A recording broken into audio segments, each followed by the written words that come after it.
Welcome to Book Thots, brand lifestyle podcast. We are thoughts for books, and these are our thoughts on books. I'm Jenna. I'm Emily. And I'm Adriana. Three sisters stripping down one book at a time. Today, we are lucky enough to be sitting down with the Penn Cole for a second time.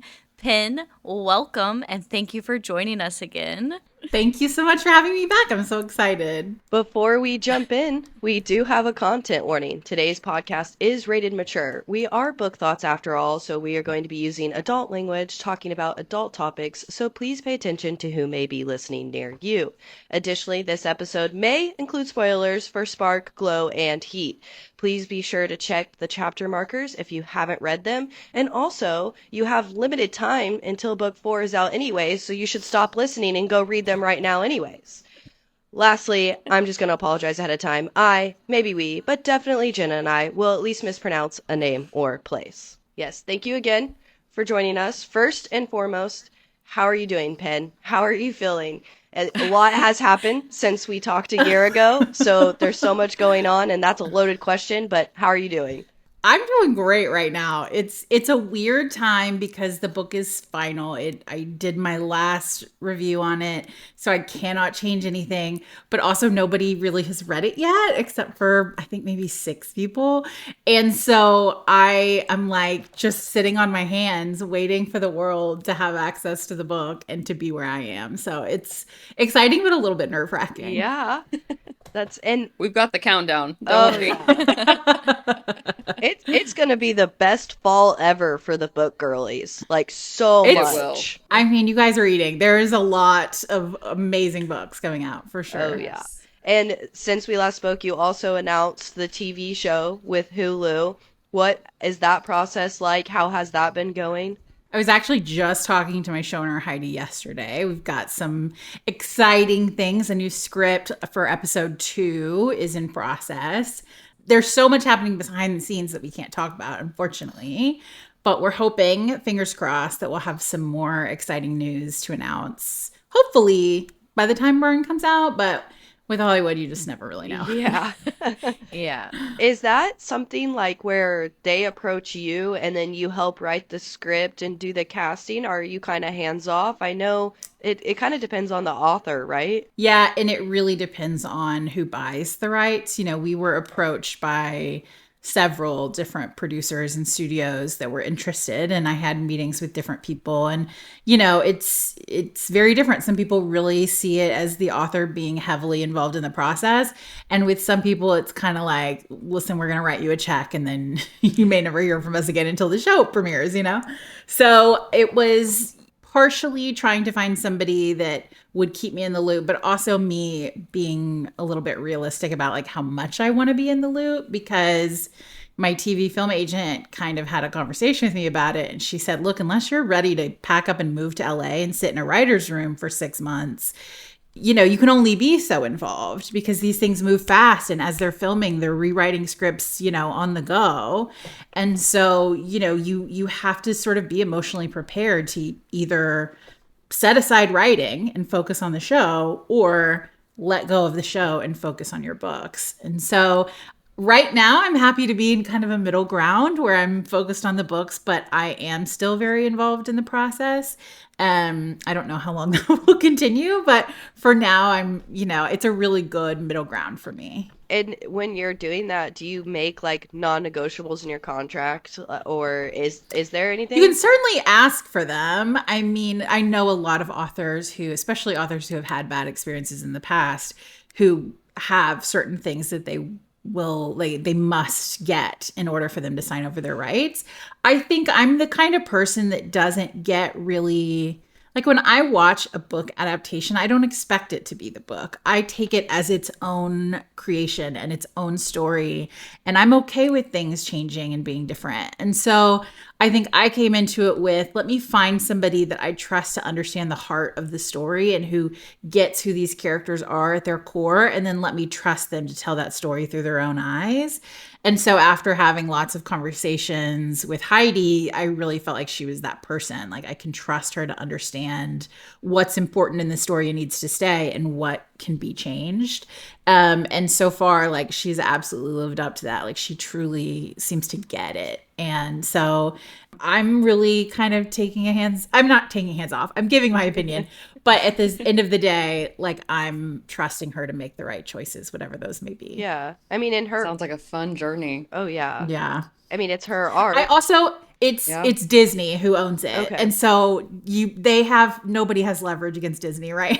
they are the big behemoth. And so when you sell to a really big company like that, you know, you have to kind of be prepared for this. These guys are experts and they have so many people involved that really know what they're doing. So I think when you go with a big production studio, you have to kind of trust that process. I think I would be one of, like, I'm not even an author, but I would want to be most involved with, like, casting and music for some reason. One, because I'm nosy. I just want to be like, you know, the people casting are probably all envisioning, if they've read the book, their own people too, right? So it's kind of, I think I'd want to be like a fly on the wall to just see, like, who are you picturing for this? Because I know when I wrote the book who I pictured, so who are you picturing? I mean, that was one of the first conversations we had. She was like, okay, well, like, what kind of celebrities would you envision in these roles? And not that you can necessarily get them, but at least it gives you an idea of, like, the look or the type of person. You know, I've certainly made my suggestions to Heidi. She sent me a few people that she's like, I think these people would be really good, and every single one I've been like, hell yeah, like, absolutely on board with that. So I think she and I are on the same page, but that we're still a bit a ways from the point at which we would cast. Yeah. So as of right now, we're just focused on the story. And then I think as we finalize what the story will be for the TV show, then we'll have a better feel for who those characters need to be. That's seriously so exciting. Did you ever think when you wrote this book that you'd be sitting here talking about a TV show now? No, never. Are you kidding me? I mean, obviously that's the dream for every author, but I never thought it would happen. I certainly didn't think it would happen on my first book. You know, I thought maybe on my 8th book or something, but it's very surreal how it has all worked out. Well, we're excited for you. Did you do anything to celebrate when you put in that final copy for the book, when it was ready to go? Or are you still like, I'm not going to do anything until September? Is it September 8th? September 8th this year. I'm not doing anything. Or did you celebrate at all? Oh, I've celebrated at every step. When I wrote the end, I walked into my living room, told my husband I had written the end, and I just started crying. And I think I cried for like 2 hours. And he's like, I don't know what to do with it. It was such like an emotional release of like, I can't believe this is over. My gosh. It felt like I would never get to the end because I've been writing it for, almost 3 years now. And so I think it was just like, I don't know, just a huge emotional flood. And so I kind of gave myself the rest of the day to like, okay, I'm going to process this. And then the next day we got to get back to work. Like, we got to start editing this thing because people want it. You know, I've had little moments of celebration, but I think the true one will come once the book is out and the tour is done and I get home and it's like, whew. Yeah. Okay. Well, chapter 2, what's next? Are you going to the States to do most of the tour? I'm in the States for, I think, 3 weeks for tours and various other promotional stuff. And then I come back, I go to the UK and I'm doing about 2 weeks of stuff in the UK. And then I have stops so far planned for the Czech Republic, Poland, and Hungary, I think. And I think maybe also Italy. We're working out the details on that before the end of the year. So it will still be a busy fall and winter for me. Woo. And then next year's going to be crazy too, because at some point we'll have the paperback release. I'm doing an Australia, New Zealand tour. And as the Burn comes out in all the different foreign markets as well, we'll be doing events there. So I think I'm going to be celebrating Burn for at least another year and a half. We're happy to hear that. Oh, yeah. You deserve to celebrate. Oh my gosh. Thank you. What a huge accomplishment to not only just finish a series, but to do it at your own pace, like to give the story its like true storyline instead of, I know in our past interview we talked about how like sometimes the voices get really loud, but it's hard, you need to stay true to the characters. So I think it's just so exciting. Yeah, I think what makes it a really extra special time for me is that I'm really proud of the book. I think it ended the way I wanted it to end. Like, I'm really happy with where it's at and I feel good about it. And so I was very worried the whole time I was writing it that I wouldn't feel like I did the end a service, or that I wouldn't give, I wanted so badly to give the readers what I felt like was the right ending. And of course you can't please everyone. I'm sure there will be people who read it and hate it or think it was wrong. But for me, it was exactly the ending I wanted to write. And I feel so proud of it. So I think that gives me like a nice sense of closure that like I ended it the way I wanted to end it. And I don't have to look back and have regrets. Speaking of the ending, is it the ending that you saw from the beginning? Or did it Oh, change? yeah. It is? Okay. Oh yeah, 100%. I think I made it a little more brutal than I originally imagined it because, as I'm writing, I'm thinking like, oh, it would hurt even more if I did, this and this. And so it's certainly gotten more, at least nuanced, and little plot threads and other things have popped up as I wrote the series. But as people will see when they finish Burn and then go back and look at even just chapter 1, honestly, of Spark, like what happens, it was very much planned from page 1. Well, I remember you saying that like you pictured the crown, her getting the crown first before even writing, Spark. So I figured you probably had an idea of the ending from the get-go. Oh yeah. And it's very much laid out in chapter 1 of Spark. You can't know that reading it. I mean, you don't have all the pieces you need to know the meaning behind certain things. But I think when people finish Burn, if they go back and reread Spark, they're going to say, oh yeah, she knew she knew where this was going. Even though you just said that we won't know without like reading this last book, I will after this interview go back and read the first chapter and look for any signs. I'm going to do that. Yeah. There's so much stuff. I'm actually working on like the recaps of book 1, 2, and 3 right now to give to people who don't have time to reread. And I'm trying to pull everything meaningful, like everything that's going to come back up and Burn into the recaps so that, people will obviously remember it. And it's wild to me how many little things there are that come back up at the end. It's really exciting. Well, when we did the read through for our podcast, we kept like pointing things out. We're like, we know this outlines something, we just don't know what it is. Exactly. I was thinking about the book last night, and this is such a random thought, but I was like obviously thinking of the series before this interview, and I had to get up and go to the restroom in the middle of the night, and I was thinking, I was like, you know what? That crown that she can turn off and on doesn't have like a faint glow. I was like, if she needed to get up and she wouldn't need a nightlight, she could literally just turn the crown on, right? And be like, okay, I know where I'm going. That pops up in Heat where she's trying to sneak out of the Guardian's camp, and they're like, can you turn that thing off? Like, it's a huge beacon of where we are. Well, it's also a nightlight. You're glowing. Let's go back to the beginning. Is there any piece of advice that you could tell yourself, hindsight is 2020, before you even started writing the first book, and just like give yourself this advice? Sometimes I wish that my original plan was to write all 4 books before ever publishing them. And sometimes I do wish I had done that. And I think if I had, it would have really drastically changed my journey. But I kind of like where my journey is. So then I'm like, well, maybe things turned out the way that they were supposed to. So I guess I think I would just go back and tell myself, like, trust your gut, trust your instincts. Don't do things for other people. Like, do what feels right to you. And, everything's going to be okay in the end. Just a hug and a pat on the back and just literally you're gonna get through it. Literally, like, it's gonna be rough, but you'll get there, don't worry. There's light at the end of the tunnel, I promise. Diem's there with her crown, don't worry. Yeah. Maybe, we'll see. Did any of your like final opinions on characters change after finishing it? Ooh.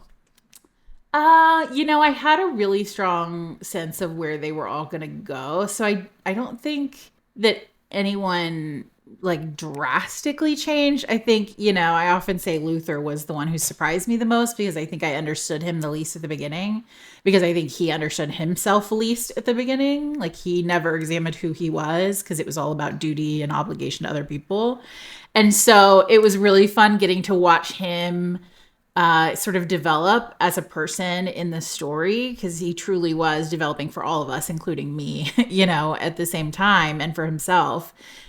So it was just a really fun journey to watch him like chill out and, embrace his fun side and like joke with her and show more emotion, be a little bit more, openly emotional, especially in front of people that aren't just Diem. So that has been a really surprising but like rewarding journey for me. I won't name who the characters are because I don't want to give anything away, but there's certainly some characters that sort of are on that cusp of like, are you a good person or a bad person? Like obviously they have both in them, but like fundamentally, which path are they going to choose? And I want all of my characters to make the right choice and to end up on that good path, but they don't all make that choice. Some of them choose the darkness. And so it's sad, even though I'm the one that did it, it feels sad to me that some of them don't, choose a better path for themselves. But that's life, that's realistic. That's if you're going to write realistic characters, they can't all make the right choice in the end and, have their happily ever after. Some people have to go the wrong way, unfortunately. So true. Yeah, we definitely, while we were doing the strip down of the books, had moments with characters where we were like, what are you? We don't get you. Like, what is your motive here? Why do you keep making bad decisions? Are you going to make good decisions? And that was for a couple characters. And I will say, I know in your bio you still have Henri as #1 fan. I tried so hard, really put my effort in on giving him a second chance when we stripped it down. Not successful. I was not successful. Oh, my baby Henri. Yeah. I think it ended up going up even more the other way. She was like, I'll keep an open mind. I'm pretty sure I said that like at the beginning of every episode of like, I'm going to keep an open mind. And then like 5 minutes in, I'd start going off on Henri. And it's like, oh, doesn't sound very open, Emily. His arc in Burn is one of my favorites, not necessarily because of like how it goes or, any of that, but I just think it's so nuanced and complex, and he is really battling a lot of demons. I think he's a good guy at his core who's made a lot of not great choices, but he also is surrounded by a lot of bad people who are pulling him even further into that. So yeah. I don't know. He's got a very complex path, and I hope that people will, I don't know if they'll enjoy it, but at least it'll be an interesting read, I think, for them. I was going to say, I'm holding out hope for my boy Amon. Or Amon. I always say he also has an interesting journey in Burn for sure. Yeah. So you'll see a lot more about him. There's a few characters that are kind of like, Remus. We're like, you seem pretty shady, but like maybe there's something in there. And some of the other Descended that were like, I don't know if I trust you. And certainly, many of the Guardians that we're not quite sure about. So there's a lot of people that will have some interesting arcs to finish and Burn. I think I'm so excited. When we strip down other books, we always kind of reference Amon as our, if we don't know how to feel about someone, we're like, yeah, it's just like Amon in Everflame. Yeah. Because we were like, we don't know. And Vance, I mean, I don't like him, but I think Jenna pointed out several times, to be the way that he is, he probably has a pretty sad story. Doesn't excuse some of the things he does, but I'm interested to see if we get anything with that. Because I think you did say that this book is going to have a couple more POVs. Yeah. Mm-hmm. It has 8 POVs total. A lot of them are, I don't want to say too much, but for sure, some of those POVs will give you a much deeper insight into characters' motivations and why they've done the things that they've done. We also just learn a lot more about some people's backstories. We learn a lot more about the Kindred. We learn a lot more about the Old Gods. We learn a lot more about Vance. And We learn, there's just several characters that we understand what happened to make them make certain choices. Certainly with Eamon and Taryn, we dive a lot deeper into that background. So lots of interesting things to discover. I'm excited to be in their heads because I feel like that's so true. You've got surrounded by people of unsure motivations that you're questioning along this journey all along, but you're seeing through Diem and a lot of Luther at the beginning through most of these books. So it's it'll be a shift, but I'm excited. It was fun to write, definitely. Drama! We're here for it. Yeah, that's what we want. Can you share who this book is dedicated to? Because I noticed in like the first three, it always kind of has something to do with the story. The dedication to Spark is like my favorite. I would put that as like my Insta bio because I'm a pretty extroverted person. So sometimes I do feel like I need to dim my light a little bit. But then when you're like, it's to the people that love you precisely because of that, like that hits home a little bit. All of the dedications are both a reflection of what Diem is going through, or at least not even just Diem, what many of the characters are going through in the book, but also what I was going through as I was writing it. And so, but also kind of the message I hope people take from each book. So they're very meaningful to me. They're something I spend a lot of time thinking about. I just pulled up the BURN manuscript so I can read it to you. But the dedication for this book is, for everyone who looks around and sees only darkness, let them watch you burn and light the way. Don't make me emotional, Ben. I know. I'm getting a little weepy, actually. I think that speaks to what a lot of people are experiencing right now, looking at the world, and certainly what the characters in the world are experiencing. So it's a big part of the book and the message I hope people take from it. It's beautiful. I do. The conversation that your books invoke, even between just us three, who are, I would say, share a lot of the same opinions about the world as a whole, not a lot of the same opinions as our home state, Oklahoma. So I think it has a lot of conversation. There were so many times where we'd be arguing, like, are the Guardians doing the right thing? Or, when people are oppressed for this long, they always try to find a way out. And it was just so many good conversations to have. People might overlook it just because it's fantasy and say, I don't want to read that. It's not going to be that deep. But it's like, it is that deep. It's very deep. It is. Yeah. Yeah. This book, book 4 especially, is not even necessarily intentionally on my part. I think a lot of it was me sort of working out what I was feeling and thinking about the world through the book. But it's so much more, I guess, I don't know if political is the right word, but like I couldn't not see the parallels between what was happening in the book and what was happening in the world. And while I never want to necessarily like co-opt any group struggle or issue for the book, you can't not see the parallels and see how these things intertwine. And so I just tried to be as responsible with that as I can, and hopefully make people think deeper, not just about the book, but about what's going on around them. It definitely does. And one of the questions I had was, what do you want people to take and walk away with from this book? But the dedication, would you say that was it? I think it's a much darker book than any of the others because the war is in full effect, and they've lost their leader, and people are dying, and it's just a really heavy, dark book with a lot of people struggling.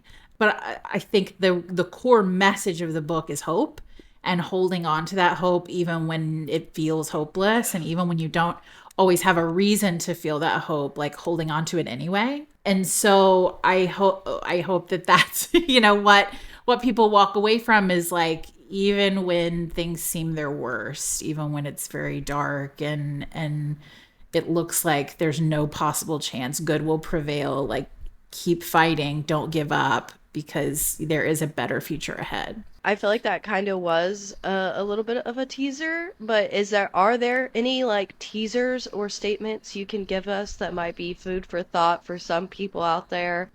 I know you have to tread lightly. I know. I'm trying to be so careful about not spoiling anything. I think, what can I say? I just don't want to give away too much. I think the book is, for me, my favorite part of the book is the last 10 chapters.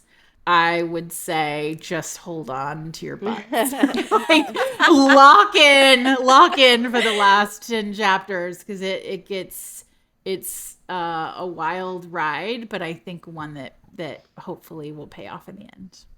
Oh my I God. definitely feel like this book upon release is going to be one of those ones that there are so many people that will read it instantly as soon as they can get their hands on it. And then also you're going to have the conversation with the people that are reading it with their friends or their family members. Yeah. Like, it's going to be a repeat of just all these topics and conversations, and probably tears, if I'm going to be honest. That's what I was just thinking, is I think that like the early readers are gonna just be posting a lot of photos of themselves crying. Yeah. And I'm a little scared that's gonna scare people off, and they'll be like, I don't know about this. But so, like, when my PAs were reading it, most of the times they cried the hardest were actually like happy moments or really like sweet emotional moments. So it's not all doom and gloom. There are some good times ahead, I promise. But I think it's an incredibly emotional book. And so I think people should definitely be prepared for some, like, an emotional hangover when it's done. Well, even through the reread of the other books, I was like, there were so many times that I came to record and I was like, I just bawled my eyes out. So I'm ready. You're in trouble, girl. Yeah, I'm ready. I was about to say, Jenna, you're already, I feel like, an emotional reader, so get those tissues am. ready. These characters feel so real to you, like, and I'm sure, I mean, especially for Penn, because like this is something that you've had with you for years now. But like, even for us readers, it's like I can't let go of my babies. I'm hoping for the best for them, but at the same time, I want to see their journey, no matter what that unfolds. I mean, I have lived with these characters truly every single day for 5+ years now. I think coming up on 6, and it's so weird to think about a world in which, like, I don't think about them every day, or, you know, not that they don't exist, but like in my mind, at least the ones that survived are like having their happily ever after, and they're like enduring, you know what I mean? They're somewhere else, not being stressed and under threat of death every day. It's a weird situation to say goodbye to them, which is sad, but also to like feel really at peace with how things ended. Yeah, I'm not Okay. ready. With you saying that, I have a question now. Are you excited for the fan fiction that comes out, like for the after story of your characters? Because we know there will be. Are you going to read it? I mean, I don't read it because I don't know. For me, it's like I'm happy it exists. It's like so cool. I think it's the neatest thing ever. But I can't read it because that's my characters and somebody else is writing them. That's like, so what? fair. Yes. Yeah. Also, it's okay. This is gonna sound weird, but for me, like, these characters are my children. I feel like Luther is my son and like Diem is my daughter, and so when they do things, certain activities. It's weird for me. Like, even though I'm writing it, it's weird for me because these are my children. And so, yes, fine. When I write it, it's like, okay, I can put myself in their shoes and like imagine it. But when someone else is writing it, or like, you know, sometimes artists will do like not safe for work art of characters. I'm like, I can't look at that. Yeah. I can't. Those are my children. I shouldn't be saying this. That's a private moment. That's so funny. There is just so much natural sadness that comes with even each stage of the book. Like when Diem finally leaves the castle and isn't training in the dungeons anymore and stuff like that, you're like, I'm kind of sad this part is over. And then they're traveling everywhere, and then the group gets separated, and you're like, I'm sad this is happening too. So there's a natural sadness that comes with all of it. Yeah. Writing the last few chapters, especially like the last time that they left a certain place, or the last time we see a character on page, you know, like I knew in advance we're not going to see this character again in the book, but like obviously the readers don't know that. But as I'm writing the scene, it's so emotional for me because I know this is a final goodbye, and like that was made writing the last bit of it really tough. Well, you're just getting me more and more excited to jump into it and just see what you're talking about. Also can't wait to learn how wrong we were with all of our different theories or things Oh, 100%. things that we thought were meaningful and it's like never spoken about again. Like I know. I'm so excited for the DMs, people being like, I knew it. I knew this person or this whatever. Or people who, I love when people send me their theories in advance and then I know whether they're right or wrong. And so I can't wait for that. which character, I guess ignore your knowledge of the fourth book, 'cause I don't know if this would affect it at all, but which character would you put as your emergency contact? Because I was trying to think and I was like, Luther, maybe, but would he pick up the phone? I was just trying to think of who would I put as my emergency contact? It depends on who you are to them, right? Because if I'm Diem, obviously Luther's my emergency contact because that man will drop anything to come running. Yeah. If I'm not Diem, he's not going to leave Diem's side to come running to me. So no. Sorry, Taylor, you're going to have to figure it out. Yeah. I probably Alix. I think she feels like she is like competent enough to handle whatever situation you're in, like discreet enough to not tell everybody about it if you get yourself into trouble, and loyal enough that like she'll drop whatever she's doing to come. I think she's a good friend. That was a hard reread, was when she kind of doesn't have to betray Diem, but has to like do her duty of like, I promised you I would put this above everything else and I'm going to do that. And Diem kind of feels betrayed, but you're like, she's just doing her job. You asked her to do this. Yeah. I mean, Diem put her in an impossible situation, right? She says, like, I need you to get close to Remus so that he trusts you and that you can stop him if he does something shady to the mortals. But also, like, she has to know that could mean Alix has to like betray her to prove herself to Remus. And then like an hour later, it happens. And she's like, what? How dare you? But I think she gets over that quicker than everyone else does. Like, I think Diem very quickly realizes like, okay, Alix didn't really have a choice here. And I'm not going to hold this against her. The more interesting journey, I think, is that everyone else doesn't necessarily acknowledge or appreciate that. And so, you have Luther and Taryn, who's incredibly strict about loyalty, and some of these other characters that are going to see Alix's choices and think she's betrayed us. She's like not our friend anymore. And it's really going to isolate Alix. And it's... we'll see kind of some of the fallout of that in Burn. But hey, to have that trust, to be able to have somebody hopefully have your back, but also like it's not going to always look like that. Right, exactly. It's not always rainbows and butterflies. You asked me to be the hard friend, and I'm gonna be true. Exactly. I mean, that's war, right?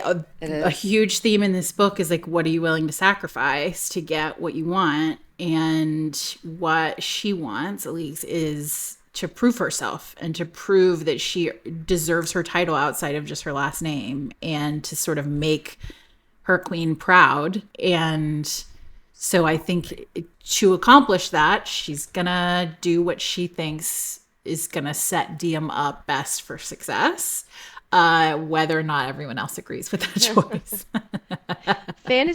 That's fair. Fantasy books have made me realize that if I were, a king or a queen or anyone in power, I wouldn't want to have a spouse. I wouldn't want to have children because it could just all be used against you. And it's like, would you let the world burn for the person that you love?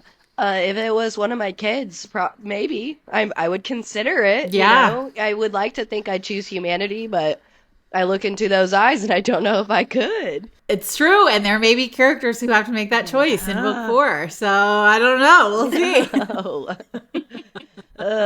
I don't know if I can't. I don't know if I could do it. I'm like, you guys are stronger than me if you think that you could do it. One thing we also like that Burn dives into is it's very easy to say, oh, I'd burn the world for you. Like, I would let the world fall to ash to protect you. But when that situation happens, when you're forced to choose between the person you love most in the world and that you've promised to protect at any cost and everyone else or some like horrible thing happening that could put a lot of other people you care about in danger. What choice do you really make in that situation? And what choice do you make when the person you're trying to save is telling you, like, I'm not worth all of this, like, I'm not worth saving, the world is. And is love protecting them at all costs, or is love, you know, making harder choices? And that, I think, is a choice that a lot of characters have to confront as well. I'm glad your characters are having to do that and not me. Exactly. Yeah.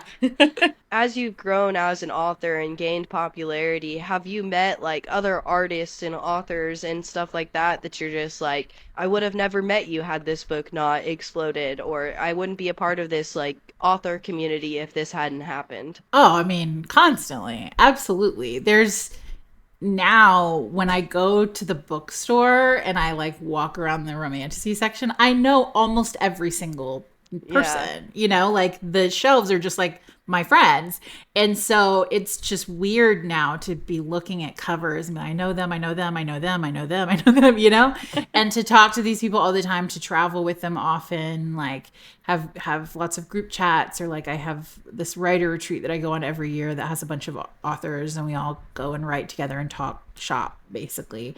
And it's so cool to have gone from previously like idolizing these people as authors and, oh, I want their life, you know, I want to be like them, to now being able to call them friends and colleagues is really cool. And it's, especially within Romantasy, a really like welcoming community. Everybody's like happy to support their colleagues. It's not competitive. It's not cutthroat. Like, it's such a great, just wonderful community of authors. And it's like the one of the most rewarding parts of being an author is now, you know, being in community with all these really cool people. Yeah, I love the book community. I feel like we're so lucky that we get to interview authors and audiobook narrators and bookstore owners, and it's just probably, in my opinion, one of the most accepting communities too, because it's a bunch of artists coming together, and art is so personal, and I just really appreciate it. I love it. Yeah, it's a great, on all sides, artists, readers, authors, like it's just a really beautiful, accepting, inclusive environment in many ways. Yes. Well, what's next for you? You have this big release in September. Are you like, I'm gonna go on a year-long vacation after this like world tour is over and the TV show is out? I mean, I would like to, but I would love to do that, but I don't think I have the time. It's kind of just tour after tour after tour after tour for probably the next year or so. And at some point I have to write another book, you know, for something else, something new. So I don't know if I'll get a chance to take a true vacation. maybe at some point. But I'm really excited about jumping into a new book and new characters, a whole new world, and just doing something really different. It's been so long since I've been able to be in that like world building phase where it's a blank canvas and I can do whatever I want. So I'm really excited about jumping into that, hopefully as soon as my schedule allows. Do you already have? You're about to ask the same thing. Perfect. Emily and I are on the same page. Yep. Go ahead, Emily. I was just gonna ask, do you already have ideas of what that looks like? I have a bunch of ideas. I have probably 3 fully plotted out series in my head that I could write next, or maybe I'll do something new. I mean, I'm always coming up with ideas, so I've got a document of ideas that's pages and pages long, and then some of them stick a little more than others and really grow and snowball. I think I'll have to look and see where the market's at, what I'm feeling excited about, what I feel like is already out there versus like what the market doesn't have already, and talk to my publishers, see what, you know, they think, and I don't know, we'll make a decision. But I certainly have a lot of ideas that have really inspired me and get me excited. With your world tour, that's just what I'm labeling it as, is your world tour. Are you going to get to do anything but where you're based, I assume you're probably pretty well traveled, usually when you're in Europe, I feel like you've been to a lot of places, but are you going to get to do anything for yourself other than just, I mean, this is, I guess, kind of for yourself, but, are there any bucket list items that you're going to get to accomplish while you're traveling? No. Book tours are so Okay. unglamorous. It feels very, very fancy from the outside, but it's truly like airport to venue to hotel, airport to venue to hotel. And so every now and then, especially on foreign tours, sometimes the foreign publishers will set up like a sightseeing day and they'll get me a tour guide to like take me around and show me, the local place. So I think I do have a few of those coming that's really exciting. But usually it's just like, I'm there for the readers. And so my focus is like just being there as much as I can, meeting as many people as I can, going to bookstores and signing copies and all of that. So I'm sure I will get some chance to do something fun at some point, but I think it's pretty work focused for the foreseeable future, which I'm excited about. I love to Oh, work, and I was so. about to say, it feels like to us, I guess that is a work trip to you, but to us, it sounds like Yeah. so fun, so crazy, just going from country to country. There is certainly a fun aspect to it. It's always cool when you get to go to a new place, especially when somebody's bringing you Yeah. out there, and getting to meet readers from different cultures is also really cool because it's always a different experience and they sometimes have different insights on the characters of the story.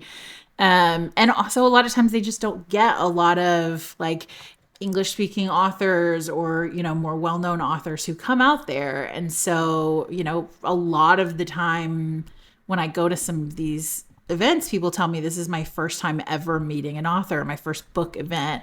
And that's super cool to get to like introduce people into this world of like, the reader community and these events that we all have. So there's so much about it that's really, really Well, fun. and it'd probably be easiest for us to go to one of your events in the States, but I'm like, I'm gonna look at the country. It's like, that would be so fun to make a trip out of that. I know, right? Well, I'm doing Romantasy Con in Scotland Yeah. next year. Edinburgh? They're doing a Scotland one. Yeah. And I'm really excited about that because it's like all my same. Normally, when I do European events, it's like just a handful of us that live over here. But that one, it's like the whole North American contingent is coming over to Scotland.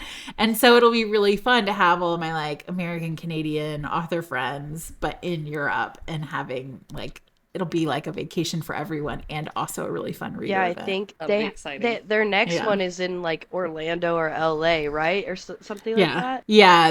They have one in Orlando in October, I believe, and then I think they're doing the LA one in February or January, one of those. Yeah, I saw their announcement for Edinburgh and I was like, we gotta make an excuse to go out there, do that. It's gonna be so much fun. We've always had just such a fun time when we get to go to events and just meet a bunch of different readers and get suggestions for books that we wouldn't even have picked up just because we didn't know about it.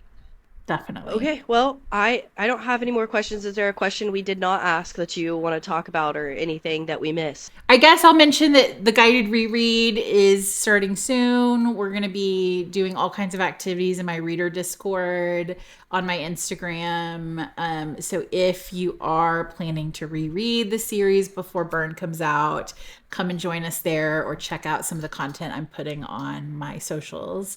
To add a little bit of extra like background info from me or what I was thinking when I was writing a scene, things like that, to help kind of make it an even cooler experience. And we'll include all of those links Looking in the forward to bio it. as well, so it's easier for you guys to find. Thanks for hopping on the podcast for a second time. In the future, maybe when the TV show comes out or when you're writing that next book, we hope that you'll join us again. We truly love having you on the podcast, and we truly love your books and your characters and the world that you have created. And I am absolutely stoked for September. I'm sure I'll cry. I'm sure I'll get angry. I'm sure I'll be happy. I can't wait to Yeah. experience every emotion as I read it. I wish all of the emotions on you. Now let's wrap it up. Thank you so much for listening. And thank you again, Penn, for joining us today. We look forward to all that's to come for you. Tune in every Tuesday on YouTube or wherever you get your podcast for a new episode. And be sure to hit that follow button to stay up to date on all things Book Thots.